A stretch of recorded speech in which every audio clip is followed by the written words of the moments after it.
Commenting is crazy.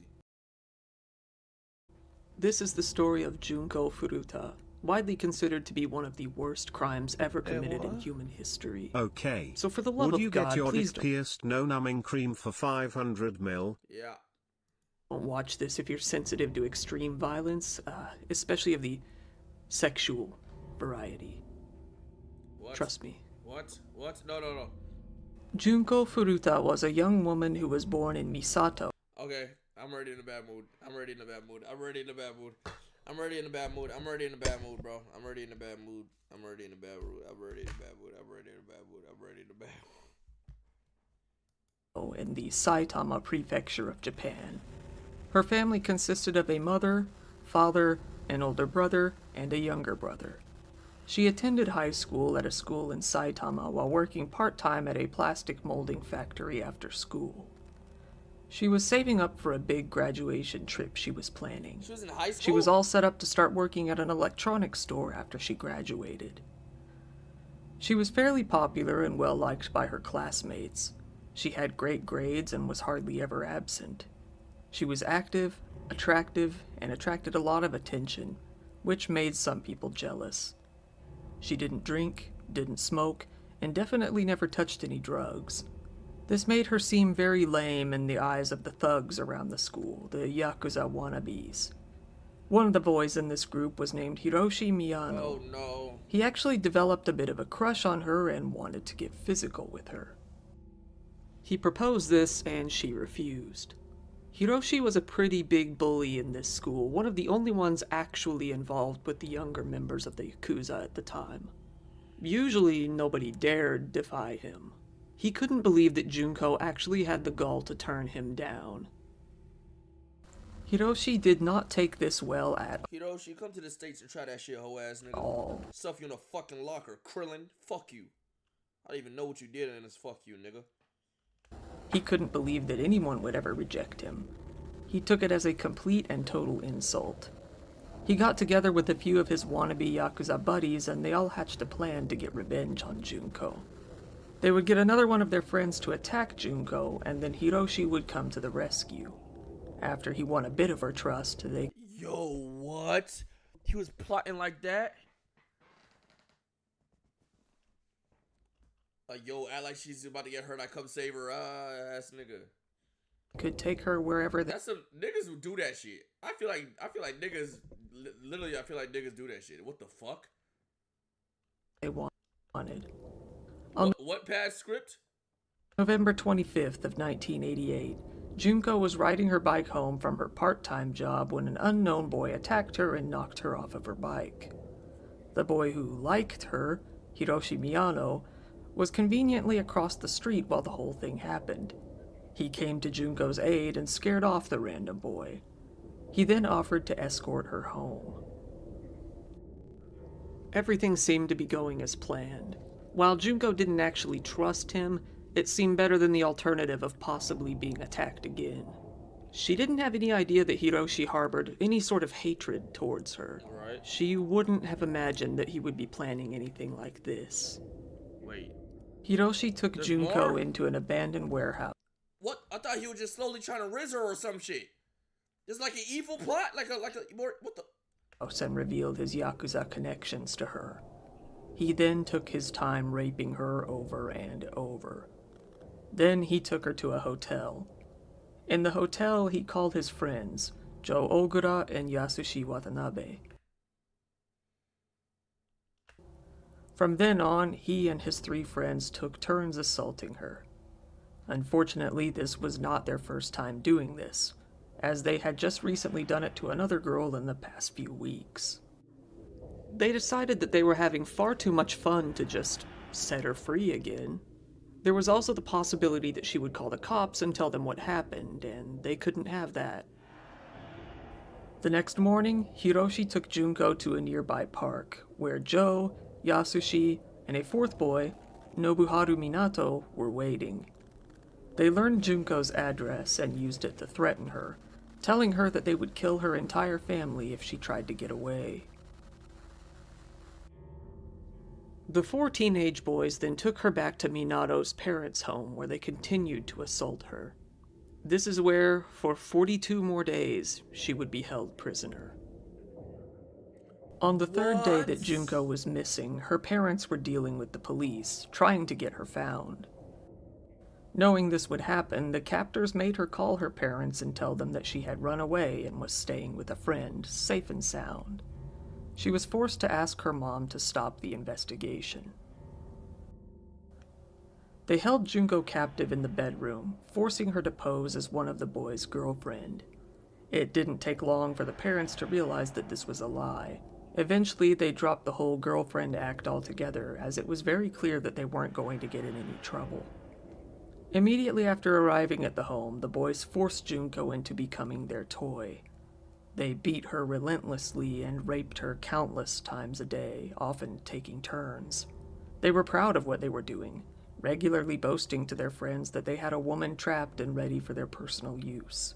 They invited a load of their friends to come over and have their way with her. In the first few days, at least 30 of them raped her, and at least 100 knew of her imprisonment. Even women were invited to come see the spectacle, with a young girl even being invited to come over and see the prisoner, who then took a pen and doodled on her face. By the day 7 mark, Junko had been already completely stripped of all of her humanity. She was forced to be naked at all times and was constantly beaten and humiliated. They would shove her into the freezer for hours when they were bored with her, only pulling her out when What kind of... they wanted to assault her again. Because she got rejected? Nobuharu Minato's brother and parents were living in the same house that she was being held in. His brother did nothing, aside from informing him that Junko might die at this rate. His parents were afraid to intervene as they had seen Nobuharu's violent nature firsthand. They also knew of his association with the Yakuza and feared of their possible retaliation. And most disgustingly, they worried about losing their good reputation in the community. After about 10 days of this torture, Junko's body was already starting to fail her. Because of the ongoing, endless beatings, so much blood had accumulated in her sinuses that she could no longer breathe through her nose. Her digestive system was also beginning to refuse food and water. If she attempted to eat or drink anything, she would instantly vomit. This also led to severe dehydration. Anytime she would vomit, her attackers would get angry and beat her even further. A vicious cycle that had no end in sight. When the nights got even colder, she was forced to sleep on the balcony of the home and Bro, how could you want it? How could you do that to someone that has done nothing to you? How? How? extreme cold temperatures, sometimes near... How could you do that? First of all, how could you do that in general? But what the fuck? Or below freezing. Eventually, one of the men that the attackers would invite over to the house to see Junko would go on to tell someone else about her. Eventually, one of the men that the attackers would invite over to the house to see Junko would go on to tell someone else about her, his brother. This brother of his ended up informing the police about what was going on at the Minato house. 2 officers were soon dispatched to go check things out. Minato's parents came to the door. When the police explained the situation, the parents simply responded that there was no girl in the house. The police took it at face value, thanked them, and left, without ever bothering to check even a single detail.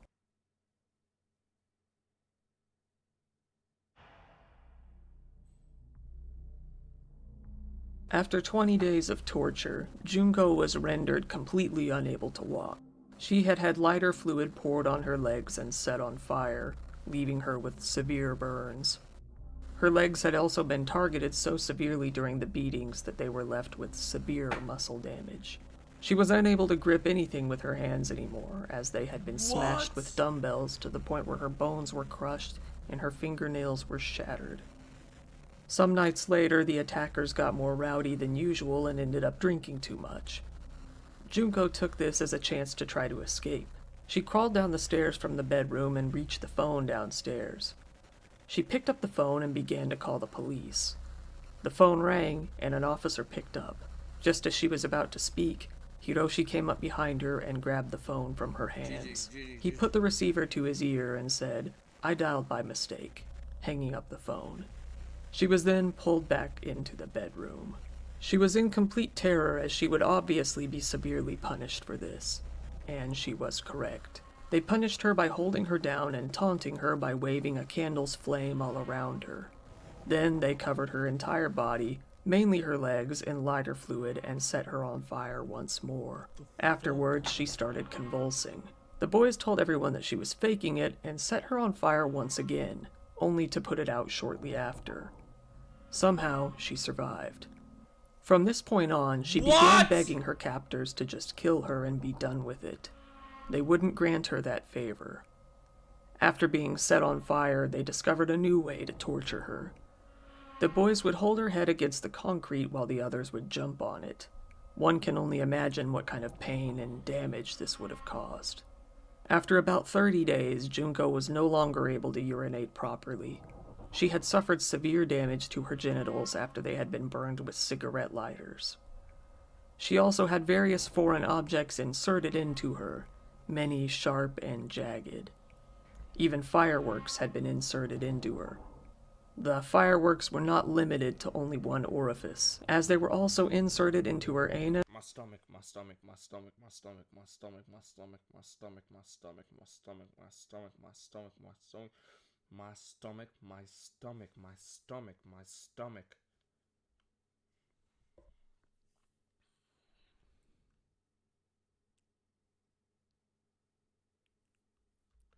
Mouth, and ears as well. What? She was left with eardrum damage so severe that she was nearly deaf at this point. Her hands and feet were so damaged that she could hardly move. At best, she could crawl. It took her over an hour to crawl to the bathroom. A later report showed that her brain size was greatly reduced by this point in time. Due to her hellish appearance, the boys no longer found her attractive. They used the same strategy again to abduct and gang rape another 19-year-old woman while she was on her way home from work.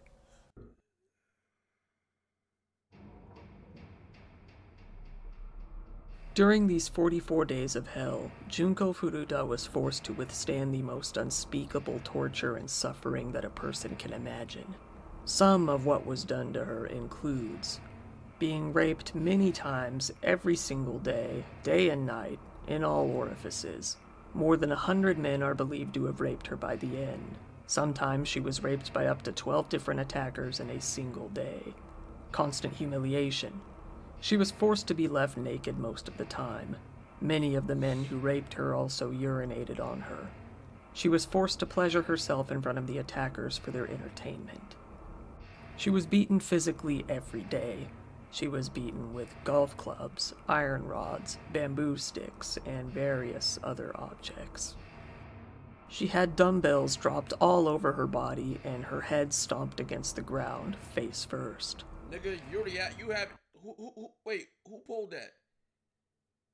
Who pulled that?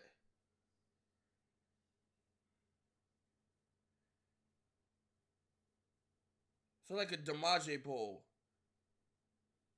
Not me. Oh shit. Everybody said not me. GG's. She had hot wax poured all over her face with a focus on her eyelids. Her eyelids were also burned with cigarettes and cigarette lighters. She was violated with a long list of various objects shoved into all orifices, including but not limited to bottles, both broken and unbroken, iron bars, scissors, roasting needles, chicken skewers, and more.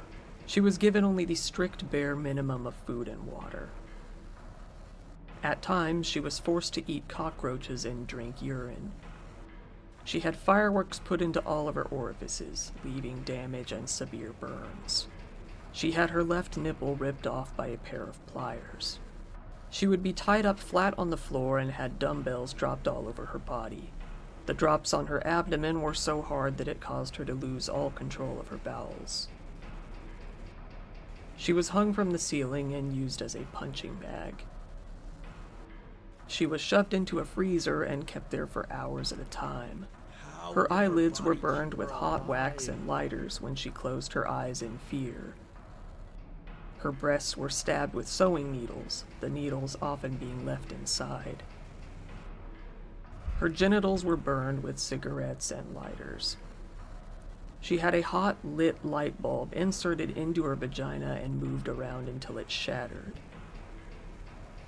By the end, she looked like a completely different person after all of the damage. It was hard to even make out her facial features. Her body was severely damaged and crippled, and she smelled as if she were already rotting. She was continuously heavily bleeding from her genitals from all of the abuse. She wheezed heavily, struggling to breathe from all of the blood accumulated in her sinuses. On day 40, January 1st, Junko woke up to New Year's Day alone. She spent the day begging to be killed, completely unable to move. 3 days later, on the fateful day of the 4th of January, the boys challenged Junko to a game of Mahjong Solitaire and forced her to play. Somehow, even in her condition, she won the game.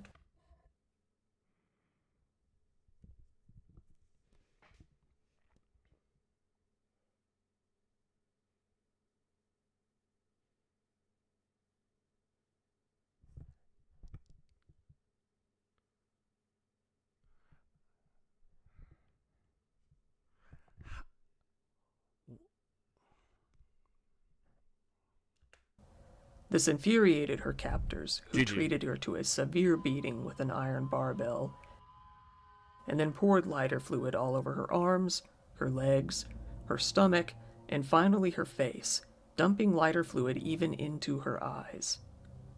Then they put a candle to her face, igniting it all. She weakly attempted to put out the flames, but didn't have the strength to do so. This final torture lasted for a grueling 2 hours altogether.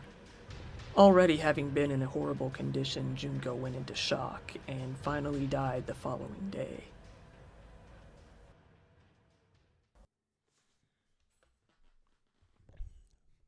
Find every single last one of them and make sure they suffer. I need to know how this shit. These motherfuckers better have suffered, died, ripped apart, their whole family tree. There's no way. There's no way. This is just. Minato's brother called him within 24 hours to inform him that Junko had died. The boys all rushed over to the house in a panic. Fearing what would certainly be a life sentence, or even a death sentence, the boys started to freak out. Now y'all are freaking out? Not after the 100th rape, the 50th bottle up her pum pum. Like now y'all are freaking out? Y'all are freaking out. What do you think she was gonna happen? You lighting the bitch on? You lighting her on fire? What the fuck you think? Oh, these niggas bro, just kill them. Make them so. Oh my god, chat. Torturing like with shit like this, 100% proof and shit like that. Torture needs to be made legal, bro. I don't give a fuck. Niggas need to be able to get tortured publicly or something. I don't give a fuck, bro. I don't care. I don't care, bro. But These niggas deserve to suffer, and every other nigga that walked into that house too, bro. But they came up with a plan. The captors then put her body into a 55-gallon oil drum and filled it to the brim with concrete. One of them are free on Twitter?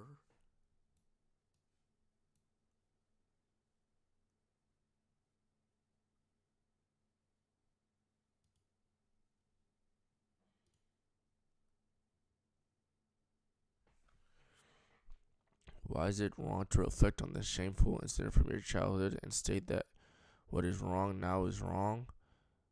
What is wrong with saying that making it known that misuse of technology should not be tolerated? I want people all over the world to be aware of the current situation where many people are being abused due to criminal act. I want those who criticize me to know this fact.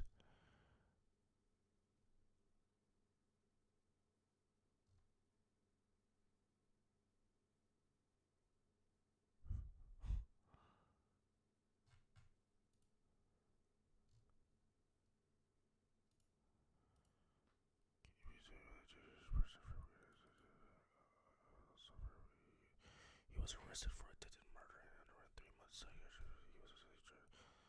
What the fuck is this nigga talking about, bro? Yo, fuck this nigga. How is he not dead? Why is he alive? Why is he free? A small bit of Junko's long hair was poking out the top of the concrete. One of the boys' moms defaced her grave.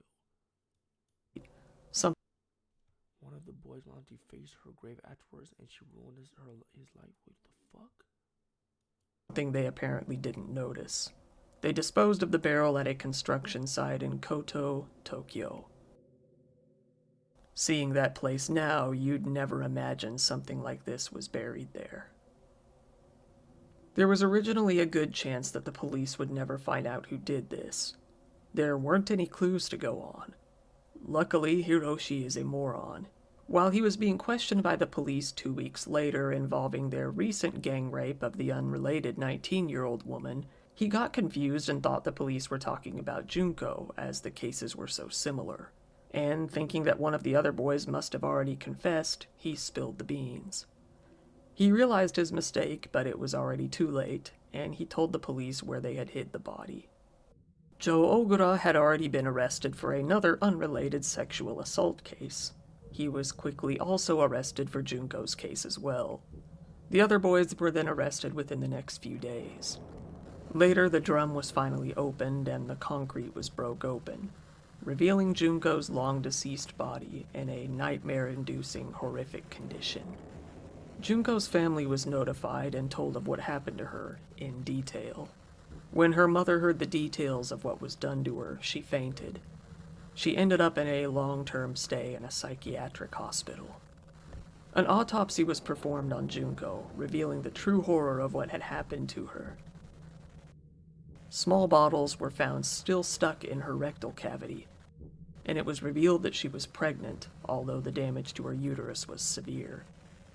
Her face was so completely mutilated that she had to be identified by her fingerprints. Being that they were juveniles, the court withheld the names of the 4 captors. Drop their fucking names. Drop their fucking names and let their fucking dicks rip open into their fucking mouths. Stretch it out. Fucking have it come out their fucking ass. Kill them! But journalists from Shukan Bunshin magazine were able to find out exactly who they were and publish the names of all of them. That they were inhuman, and therefore didn't deserve human rights. Nobody really contested this. As we know, they were Hiroshi Miyano, 18 at the time, Joe Ogura, also 18 at the time. This nigga's 18? I thought this was an old man. I thought it was like a 50 or 40-year-old. This nigga's not 18. Who's this ugly ass nigga? This ugly ass nigga's 18? He's one of the ugliest motherfuckers I've ever seen in my life. Nobuharu Minato, who was 16 at the time, and Yasushi Watanabe, who was 17. All 4 of these monsters were caught and sent to trial. During each trial, it was pretty common for onlookers to pass out upon hearing the details of the case. Even with all that they had done, they didn't really show. Parents. Loser ass parents. The parents that kill themselves. Y'all niggas are losers. Fucking trash.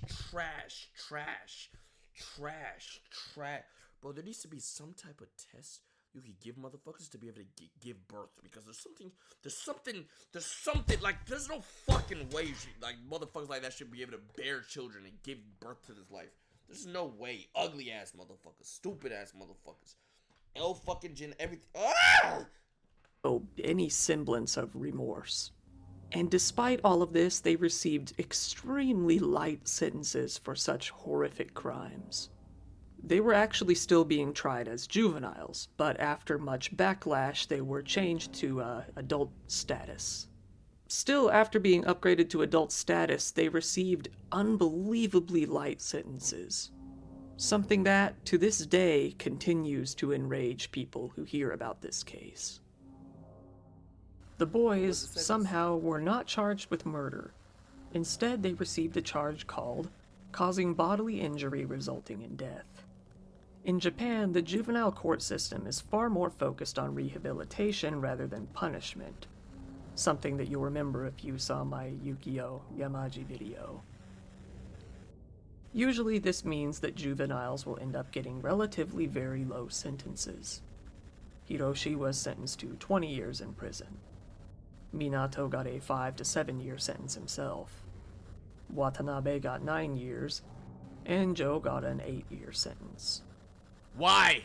One sad thing is that these monsters actually received even lower sentences than that at first. They were only increased to the still low amount after an appeal. It was so low that some people even questioned if their Yakuza ties were to blame for this. Yeah, probably. Still. By the time of this recording, every single one of the 4 boys is out of jail and living free. 3 of them were in jail for less than 8 years. Hiroshi, the ringleader, was sentenced to 17 years originally. He tried to appeal, but as kind of a fuck you, the judge actually upped his case to 20 years. The same thing happened to 2 of the other boys, and after seeing enough, the 4th boy decided not to try to appeal. However, they all ended up getting out long before those sentences were actually up. And I bet you're wondering if they continued to commit crimes after they got out of jail. Well, let's see. Oh, fucking hell. After Nobuhara Are they not Minato got dead? out of jail, he changed his first name to Shinji. He did this for obvious reasons. In 2006, he got married to a woman from Romania and had a daughter together. They soon divorced, and the wife ended up with custody of the child. Minato couldn't stay away from murder for too long. He was eventually arrested again for the attempted murder of a businessman. The man had noticed Minato staring at him, to which he asked, "What are you looking at?" Minato came over and punched the man. The man then got out of his car and a fight ensued. It escalated to the point that Minato took out a baton and beat him severely. As the victim tried to get back into his car, Minato slashed his neck with a knife he had hidden. The police were called at some point and they rushed. Bro, these motherfuckers aren't like these are like broken humans. Like these niggas are not normal, bro. There's something like just kill them. Just kill them. Get them off the planet. Wipe them out. There needs to be something that could be like that. The nigga's not normal, bro. So what? He's not human. To aid the victim. In the chaos, Minato escaped. He was soon caught and arrested. He denied attempted murder, saying he only intended to beat the man. The case is ongoing. Joe Ogura was released in August of 1999. He also ended up changing his name to Joe Kamisaku. He actually had the gall to brag about his role in the kidnap and torture.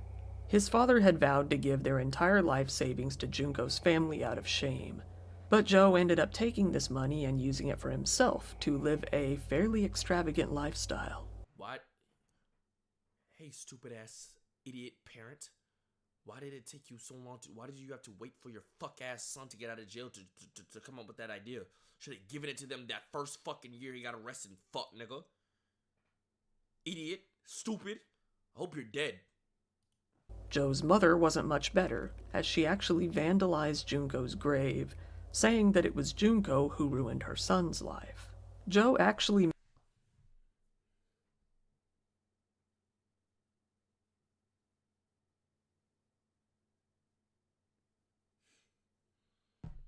Victim Andy. No accountability. And there's so many problems. There's so many issues. There's so many things that come into play here. Fucking what the fuck, my nigga? What in God's name, bro? See, that's just genetic. You got it from your stupid ass whore slut mother. You got it from your stupid ass whore mother.